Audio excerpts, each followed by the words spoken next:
Hey, okay, so I'm trying something new. I'm going to do this presentation via video. Part of the DTM, the demographic transition model, was that I wanted you to look at the epidemiological transition model, which is kind of mirrors the demographic transition model in that it has the ups and downs, but it kind of focuses on the diseases and the human health aspect through each stage. And you should have looked at the stages in the previous video.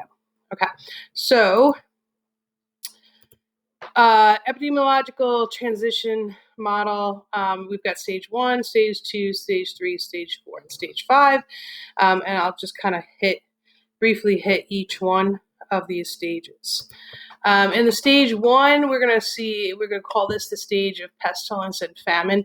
So pestilence are diseases that cause human death. Famine, people are starving. So if you think about stage 1, we're pretty agriculture.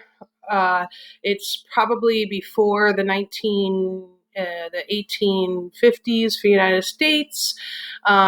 Lots of births, lots of deaths, pretty poor. We do have countries now that are in that stage as well, but for the United States, we haven't been in there since the Industrial Revolution. But if you think about like when the bubonic plague hit, that would be stage 1 in Europe. It wiped out tons of people. This is the stage of pestilence and disease. Okay, stage 2, DTM stage 2, you start to see a decrease in births. Still have a lot of deaths, but you're starting to see a decrease in births. And why is that? Because we're coming out of agriculture and we're going into industrialization. So we don't need as many children.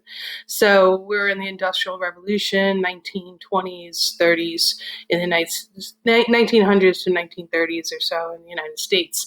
We're going to see epidemiologically, there's going to be less pandemics. Because we have improved sanitation, because we have bathrooms because we have clean running water, we have better nutrition, we now have medicine, we're not going to see people dying from diseases as we had been prior to this. And then in stage 3, okay, so we're getting into the 40s in the United States through, I don't know, the 70s maybe. We're going to see stage of degenerative and human-created diseases. This is going to be because people are living longer. They're not dying at 50. They're dying at 60, 70s, 80s. And so we're going to start seeing these degenerative diseases happening. We're also going to see, because of vaccines, which is huge at this point, and at stage 3, we're going to see the end of polio. We're going to start seeing the decrease in fatalities due to measles. And so you're not going to see these little kids dying in a stage 3 because of vaccines. That's going to be huge. In stage 4, we start to see delayed degenerative diseases.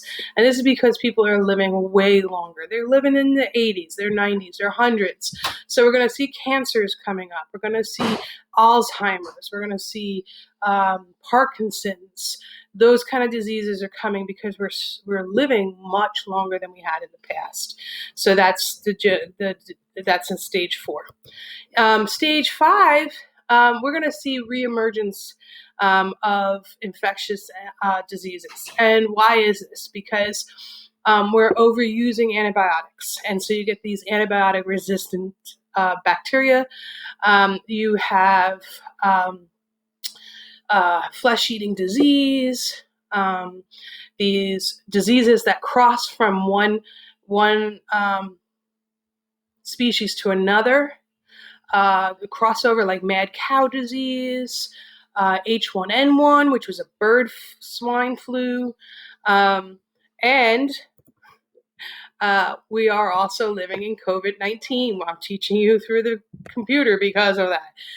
So these are the diseases that we see in the stage 5. We have, because the diseases, the microbes start to evolve. They survival of the fittest. They learn how to evolve against what we have, the vaccines or the medications to combat them, and they become resistant.